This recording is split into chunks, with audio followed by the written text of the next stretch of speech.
Bonjour et bienvenue dans l'émission de voyance. Christophe, votre voyant, répond à toutes vos questions.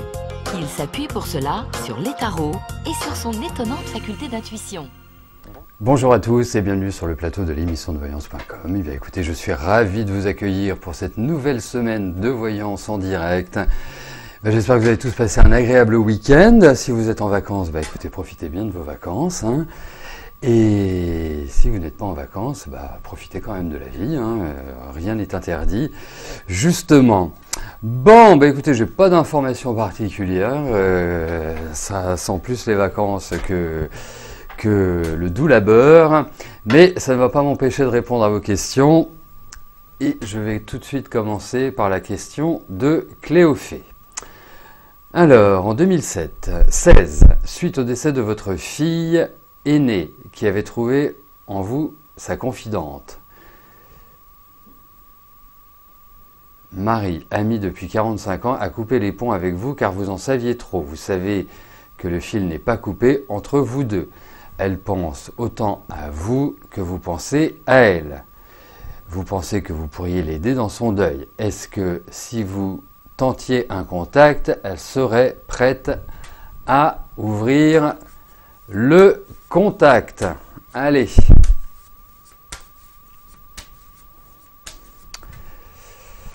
Allez, voyons avec Marie ce qui ressort.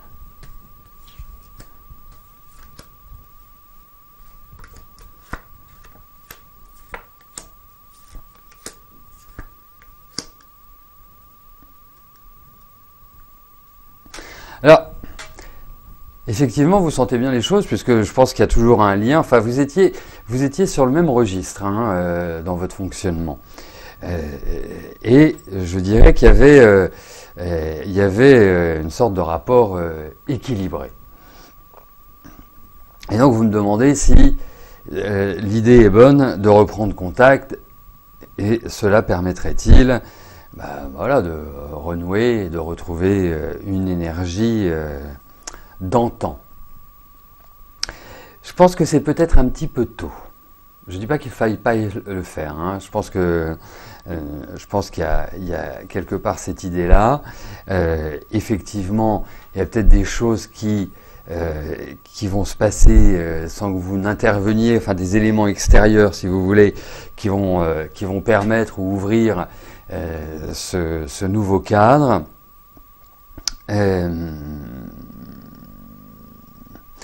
Elle est quand même un peu raide, Elle est quand même un peu...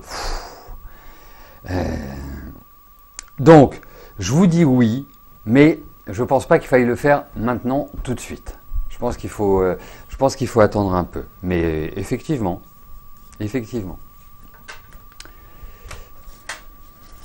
Vous avez raison dans vos ressentis.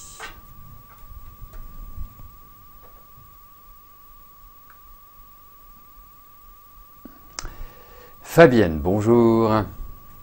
Votre fille Lisa va-t-elle trouver du travail d'ici la fin de l'année?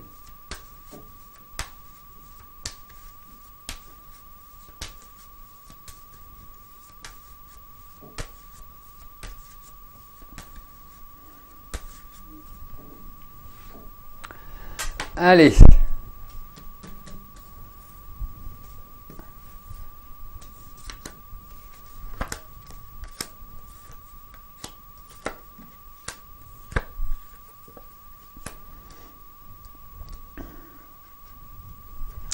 Bon, écoutez. Alors, il y a l'idée de proposition, donc elle n'est pas, complètement le bec dans l'eau. Je pense que votre fille, qui a au demeurant pas mal de capacités, je pense qu'elle devrait travailler un petit peu plus sa com et consolider un petit peu plus son émotionnel. Alors, il n'y a pas de souci, c'est une bosseuse, il n'y a pas de souci, elle est perfectionniste, il n'y a pas de souci. Je pense qu'il faut qu'elle évolue plutôt dans un environnement entre guillemets dit familial. Je vois pas véritablement l'intégrer. Enfin, bien sûr qu'elle peut intégrer un grand groupe, rien ne l'empêche, mais je pense qu'elle sera plus à l'aise dans, voilà, dans une petite entité que dans un gros mastodonte. Après, d'ici la fin de l'année, bien sûr, je lui souhaite qu'elle trouve d'ici la fin de l'année, mais il y a du travail. Donc, je vous dirais une chose, c'est que vraiment au plus tard, vraiment plus tard, c'est avant son prochain anniversaire. Voilà, donc c'est le temps presque d'une gestation. Mais en tout cas, oui. Et puis je pense qu'elle va trouver quelque chose qui sera tout à fait à son goût et qui va vraiment la lancer et qui va vraiment lui donner une excellente impulsion. Donc je m'inquiète pas trop, hein. Donc là, effectivement, elle risque d'avoir des entretiens, elle risque d'avoir des sollicitations qui vont pas forcément fonctionner immédiatement, mais surtout qu'elle ne baisse pas les bras, surtout qu'elle qu'elle garde cette opiniâtreté et elle va trouver. En plus, elle va trouver quelque chose de bien. Donc c'est royal.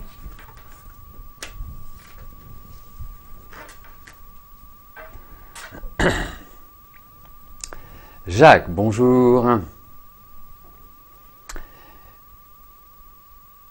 Est-ce que je vois venir un héritage ?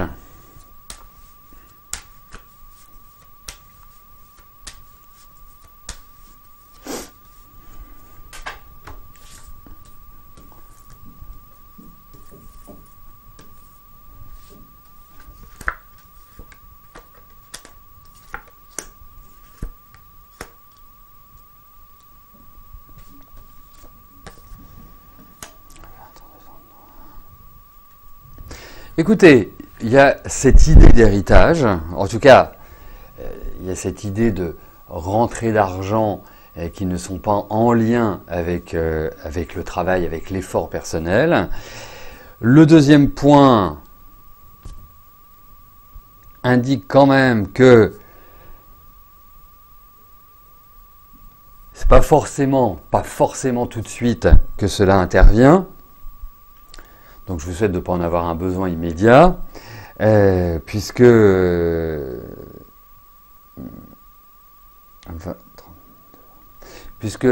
cet héritage peut ouvrir, comment je pourrais vous dire ça, à des questionnements, à des approfondissements. C'est pas forcément la chose le niveau simple. Mais en tout cas, oui, il y a cette idée-là qui ressort, oui.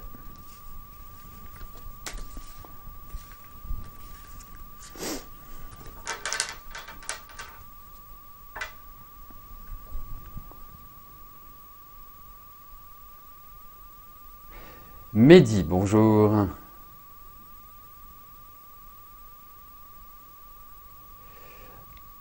Alors, est-ce que Dounia va s'installer à Paris dans les prochains mois ?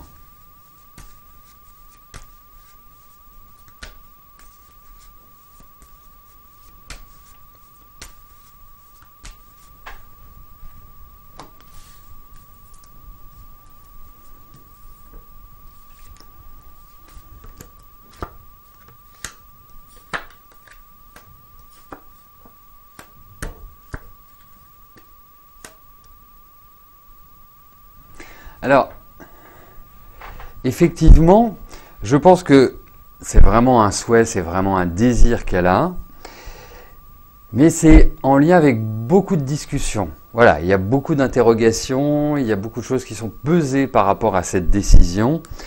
Et puis, à l'heure actuelle, il y a quand même une sorte de ralentissement, ou de blocage, ou de situations qui vont nécessiter qu'on alimente un petit peu plus.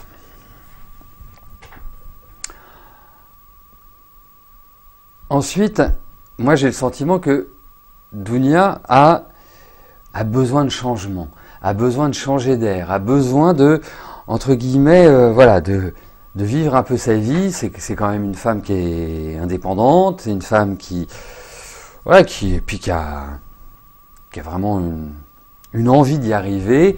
Donc ce serait tout à fait cohérent d'aller dans ce sens-là. Donc moi je vous dirais effectivement une venue à Paris me paraît sensée. On a quand même des cartes de lenteur, donc je ne peux pas vous dire que c'est hop comme ça hyper rapide, loin de là. Mais en tout cas, il y a vraiment cette idée-là.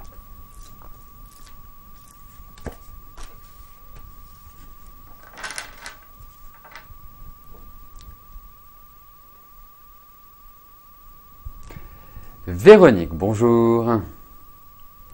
Votre fils Anthony a un copain qui a à peu près 30 ans. Ça fait 2 fois qu'il fait des tentatives de suicide.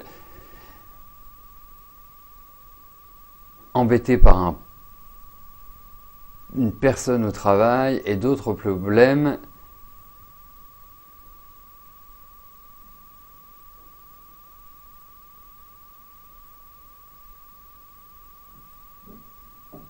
D'accord, donc vous voulez savoir si Yannick va s'en sortir, si le copain, si l'ami de votre fils va s'en sortir.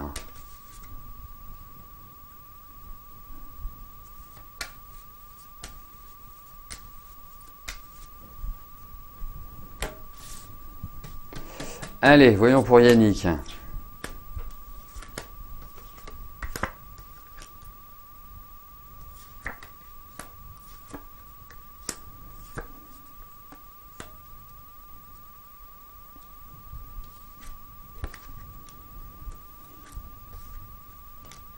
Bon, alors, je dirais effectivement la situation n'est pas très confortable pour Yannick. On voit les médecins, on voit la déprime, on voit tout ce qu'il y a. Et pour que cela disparaisse, pour qu'il sorte un petit peu de ce marasme psychologique, de ce marasme de vie, il va falloir qu'il se fasse sacrément violence parce que j'ai l'impression qu'il est un petit peu noyé. C'est-à-dire que véritablement une difficulté à reprendre pied, à s'installer dans la vie, à trouver une dynamique. Non, c'est pas du tout dans cet état d'esprit-là que les choses se présentent. Donc, ce qui est inquiétant aussi, c'est qu'on a pas mal de cartes d'addiction. Donc, c'est pas foncièrement l'idée maîtresse que de dire ça y est, il va s'en sortir, il va se prendre en main, il va construire des choses. Là, pour l'instant, c'est plutôt la descente que la montée. Hein.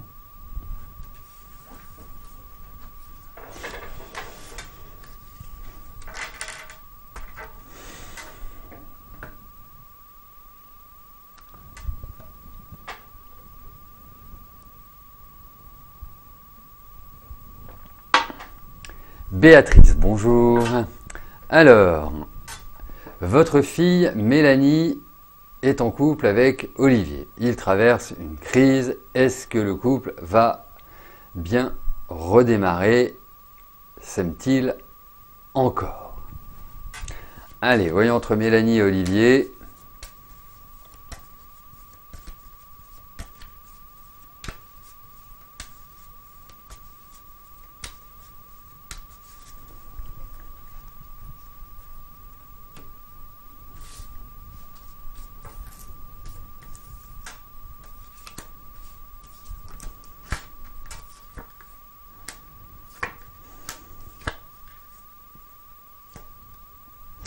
Ah oui, c'est crispé, oui, effectivement.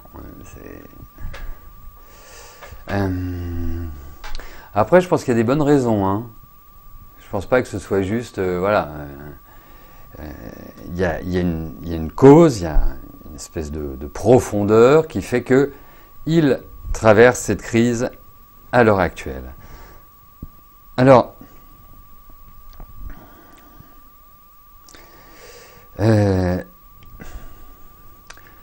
je pense qu'ils ont la capacité de dépasser cette problématique-là, hein, cette crise.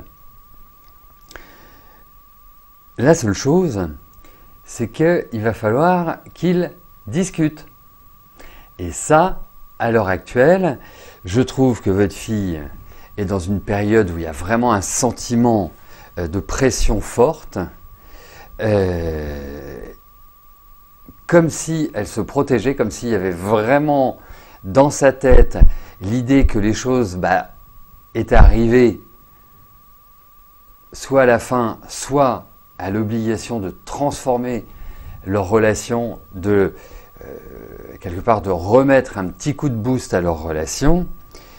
Lui, je le sens un peu campé sur ses positions, ça ne m'apparaît pas foncièrement comme quelqu'un de souple, et surtout, il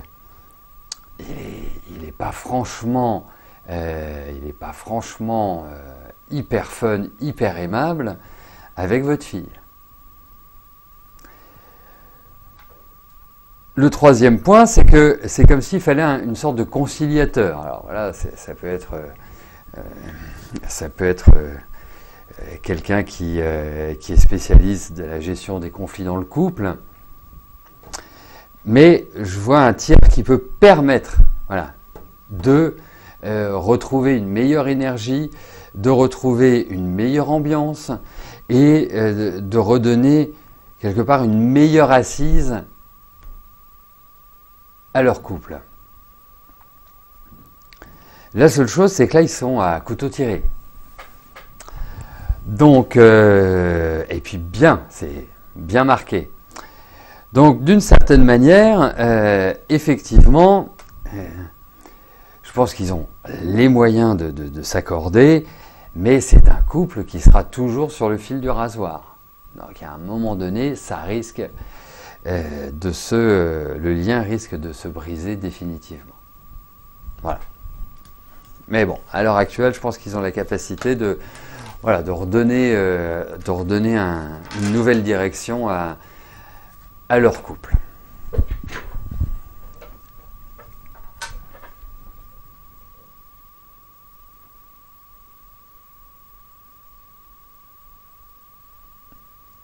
Laurent, bonjour.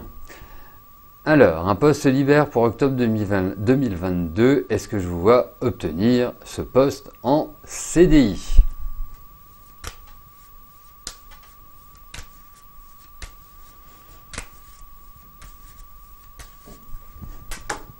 Allez.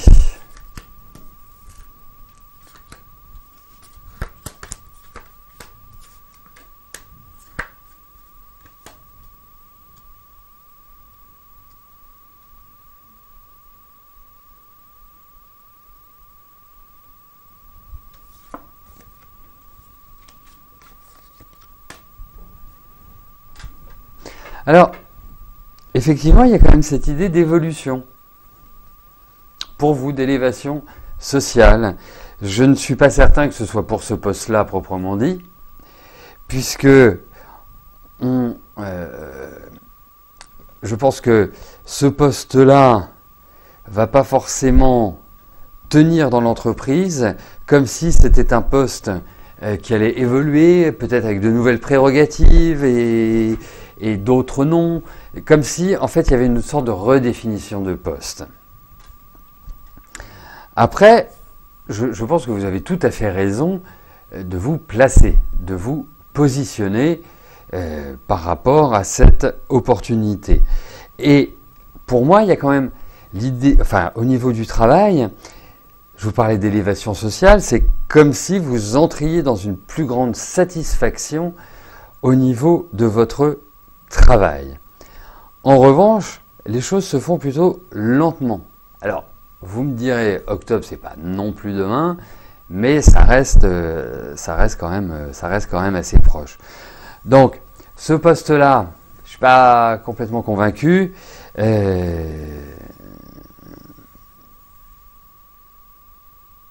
Mais pour trouver un travail, pour vraiment switcher, pour vraiment rebondir, je trouve que la période est très positive.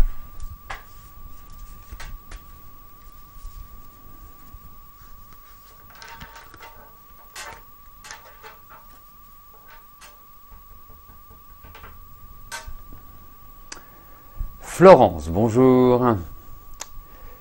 Est-ce que je peux regarder? Oui, je peux regarder l'état d'esprit de Philippe vis-à-vis de toi. Même si vous vous voyez et qu'il vous appelle régulièrement, vous le trouvez moins présent et communicatif quand il est physiquement près de toi.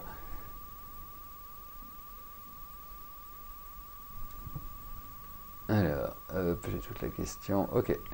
Allez. Voyons Philippe par rapport à toi.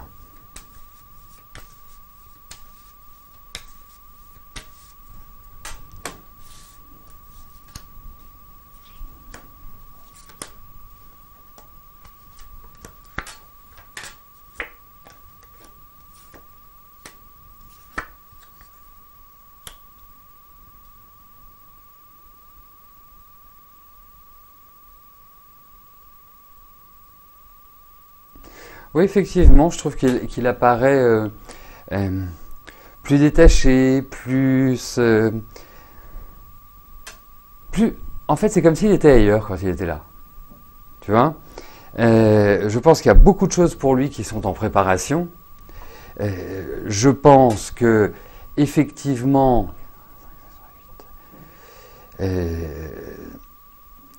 je pense que c'est comme s'il allait d'une certaine manière se libérer de certaines situations de vie, personnes, voilà.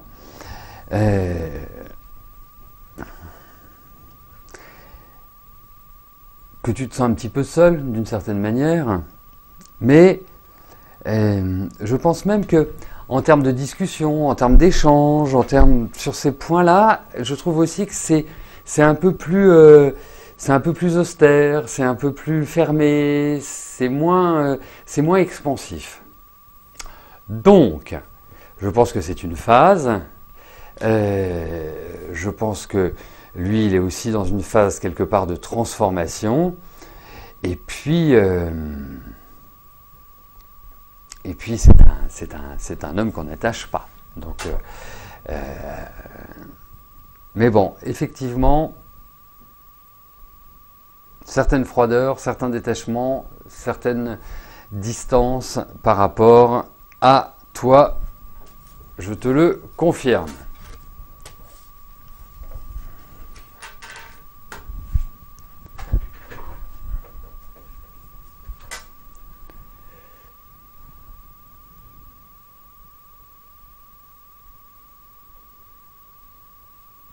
Corinne, bonjour.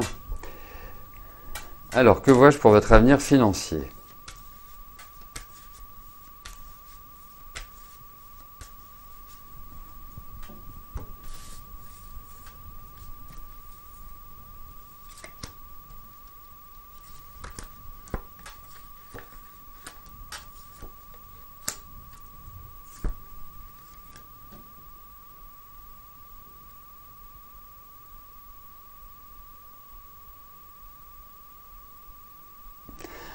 Alors, la première chose que je vous dirais sur le plan financier, c'est que pour moi,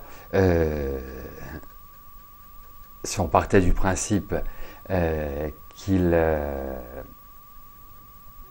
votre situation est délicate, pour moi, les choses vont s'améliorer. Hein. Je pense qu'il y a une sorte de sérénité qui va s'installer dans les mois qui viennent, dans l'année qui vient, enfin en tout cas dans la période qui vient, qui permettra de voir l'aspect financier avec plus de tranquillité, plus de quiétude et d'une certaine manière, voilà, rassuré. Là, j'attirerai juste votre attention sur un point, c'est que il est important en ce moment de ne pas être dispendieux. Hein. Il est important de gérer votre budget en bon père de famille. Parce que, et puis ne prêtez pas d'argent. Voilà.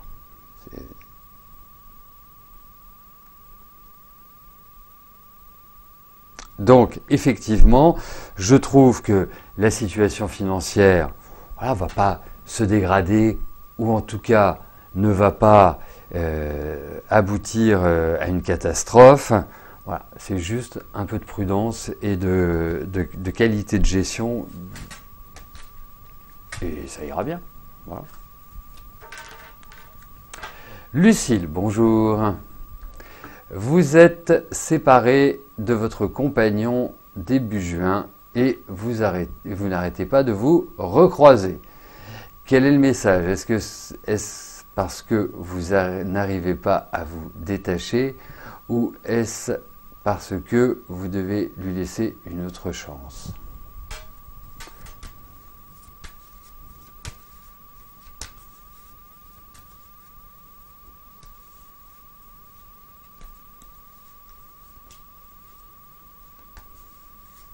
Allez, voyons avec votre ex-compagnon.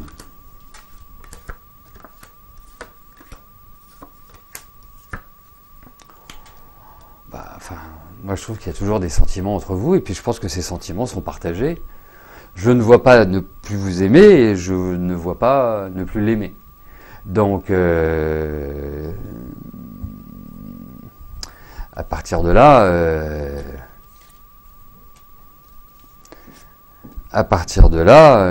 c'est à vous de voir. Mais quoi qu'il arrive, vous êtes contente de le voir, vous avez envie d'être dans ses bras, vous avez envie d'avoir une énergie commune. Donc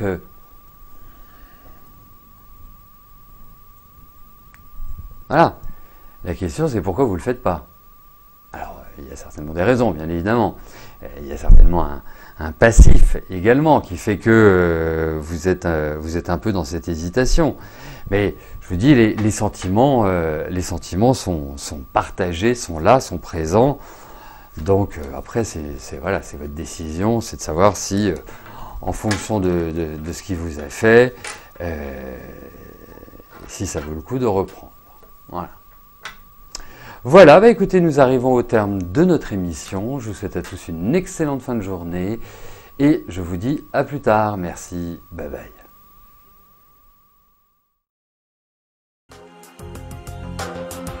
N'oubliez pas que du lundi au vendredi, à partir de 13h30, je réponds en direct à vos questions sur le site de l'émissiondevoyance.com et j'aborde avec vous tous les sujets qui vous tiennent à cœur.